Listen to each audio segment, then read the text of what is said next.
Assalamualaikum warahmatullahi wabarakatuh. Selamat bergabung dengan saya di channel ini, khususnya buat teman-teman yang sedang mencari soal-soal referensi tes wawasan kebangsaan dalam rangka mempersiapkan diri untuk menghadapi tes CPNS tahun ini. Nah, dalam video kali ini saya akan membahas beberapa soal yang saya rangkum dari berbagai sumber, baik itu dari buku-buku ataupun dari FR yang beredar di sosial media. Nah, terkait dengan tes wawasan kebangsaan, tentu ada 4 hal yang perlu kita pahami bahwa tes wawasan kebangsaan ini meliputi Pancasila, Undang-Undang Dasar 1945, kemudian Bhinneka Tunggal Ika, dan Negara Kesatuan Republik Indonesia. Nah, seperti apa contohnya? Kita akan lihat soalnya. Nomor 1. Berdasarkan pelaksanaan sistem pemerintahan Indonesia, fungsi lembaga yudikatif ditunjukkan oleh pilihan. Jadi ingat, fungsi lembaga yudikatif. Kita akan lihat pilihannya. A. Melantik menteri-menteri serta memegang kekuasaan tertinggi atas Angkatan Darat, Angkatan Laut, dan Angkatan Udara. B. Menguji undang-undang di bawah Undang-Undang Dasar serta melakukan uji material peraturan di bawah Undang-Undang. C. Membahas rancangan undang-undang serta melakukan amandemen Undang-Undang Dasar. D. Melakukan audit internal keuangan negara serta menerima laporan hasil audit keuangan dari BPK. Jawabannya adalah B. Karena di sini lembaga yudikatif merupakan lembaga yang memiliki kekuasaan dalam hal hukum dan peradilan. Di sini lembaga yudikatif meliputi Mahkamah Konstitusi, Mahkamah Agung, dan lembaga peradilan yang berada di bawah peradilan umum. Lanjut nomor 2. Berikut ini yang merupakan perwujudan sikap rela berkorban adalah A. April membayar pajak kendaraan bermotor miliknya tepat waktu. B. Mei belajar hingga larut malam karena besok akan menghadapi ulangan. C. Juni membeli kemeja kesukaannya dengan menghabiskan uang tabungannya. D. Juli membantu ibu menjaga toko meskipun ia sangat ingin bermain kasti bersama teman-teman. Jawabannya adalah tentu saja D. Kenapa?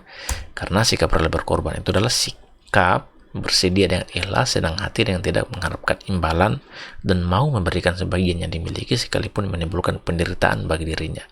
Nah, poin D, apa yang dilakukan oleh Juli menunjukkan sikap itu. Jadi dia rela berkorban untuk tidak bermain kasti bersama teman-temannya demi membantu ibu menjaga toko. Oke, lanjut soal berikutnya.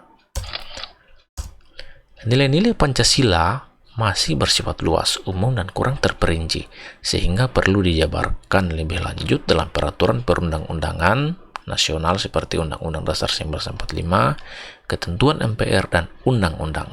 Pernyataan tersebut menunjukkan nilai Pancasila sebagai A. Nilai dasar, B. Nilai praksis, C. Nilai fungsional, dan D. Nilai instrumental. Jawabannya adalah D. Nilai instrumental.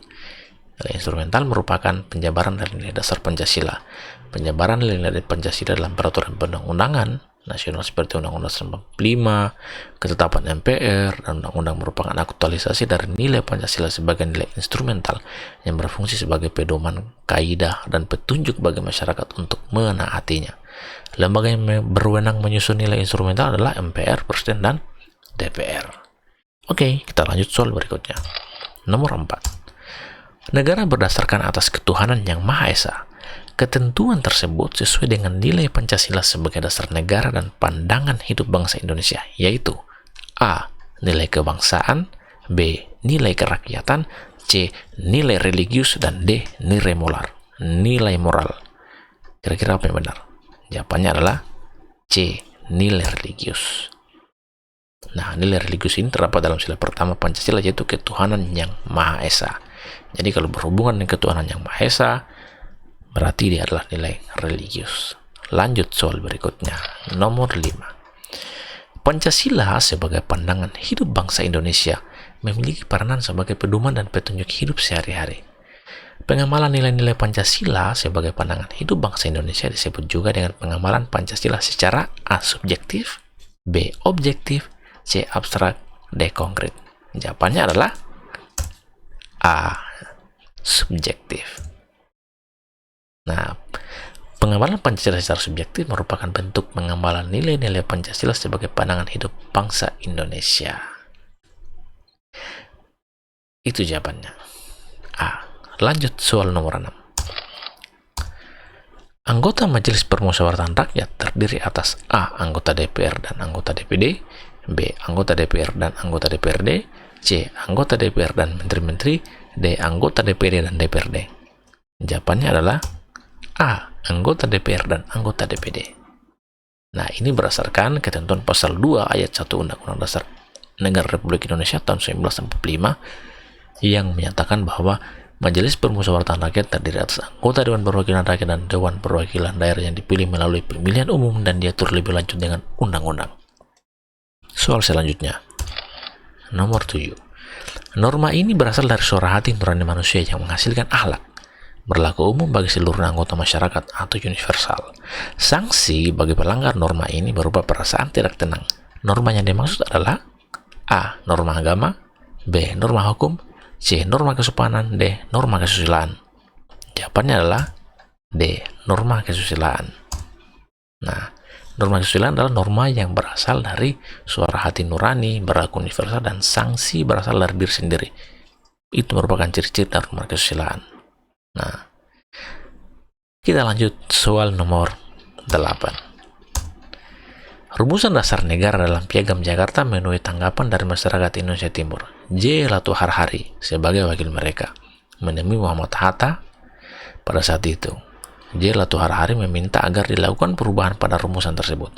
Rumusan yang dimaksud adalah A. Ketuhanan dengan kewajiban menjalankan syariat Islam bagi pemeluk-pemeluknya, B. Kemanusiaan yang adil dan beradab, C. Persatuan Indonesia, D. Kerakyatan yang dipimpin oleh hikmat kebijaksanaan dalam permusyawaratan perwakilan. Jawabannya adalah D. Kerakyatan yang dipimpin oleh hikmat kebijaksanaan dalam permusyawaratan perwakilan. Nah, jadi pada saat itu BPUPKI dalam bahasa Jepang yang disebut Dokritsu Junbi Kosakai ya sedang kan apa namanya ini ya, nanti dibaca lah bahasa Jepang ini ya. Jadi intinya itu, jadi intinya Latuh Harhari yang merupakan Bureau Kemas Indonesia Timur menghadap Muhammad Hatta untuk merubah rumusan Pancasila sila keempat. Kita lanjut soal nomor 9 ya. Nah, begini soalnya. Semua peraturan tidak boleh bertentangan dengan Undang-Undang Dasar Negara Republik Indonesia tahun 1945. Apabila terdapat pasal dalam undang-undang bertentangan dengan Undang-Undang Dasar Negara Republik Indonesia tahun 1945, maka undang-undang tersebut bisa dimohonkan pengujiannya pada A. Mahkamah Agung, B. Pengadilan Tinggi, C. Pengadilan Negeri, D. Mahkamah Konstitusi. Jawabannya adalah D. Mahkamah Konstitusi. Karena tugas Mahkamah Konstitusi adalah untuk atau bertindak sebagai lembaga peradilan yang mempunyai wewenang untuk melakukan pengujian undang-undang terhadap Undang-Undang Dasar Negara Republik Indonesia tahun 1945. Hal ini sesuai dengan ketentuan dalam pasal 24C ayat 1 Undang-Undang Dasar Negara Republik Indonesia tahun 1945. Soal selanjutnya, soal terakhir. Lembaga negara yang kedudukannya sejajar dengan Mahkamah Agung dalam menyuguhkan kekuasaan kehakiman yaitu A. Majelis Permusyawaratan Rakyat, B. Dewan Perwakilan Rakyat, C. Mahkamah Konstitusi, D. Komisi Yudisial. Jawabannya sudah muncul. C. Mahkamah Konstitusi. Ya, jadi ini lembaga negara yang kedudukan sejajar dengan Mahkamah Agung dalam lingkup kekuasaan kehakiman, Mahkamah Konstitusi. Ingat, Mahkamah Konstitusi. Oke, itu tadi 10 soal yang sering muncul, 10 soal yang saya coba rangkum dari berbagai sumber dan FR yang bertebaran di dunia maya. Mudah-mudahan 10 soal ini ketika muncul dalam soal-soal CPNS nanti bisa diingat dan bisa dijawab dengan baik oleh teman-teman sekalian. Nah, kalau misalnya ada perbedaan jawaban dari apa yang saya sajikan dalam video ini, silakan dikoreksi di kolom komentar. Terima kasih, salam sukses, semoga tahun ini kita semua bisa menjadi calon pegawai negeri sipil di Republik Indonesia. Amin ya rabbal alamin. Wassalamualaikum warahmatullahi wabarakatuh.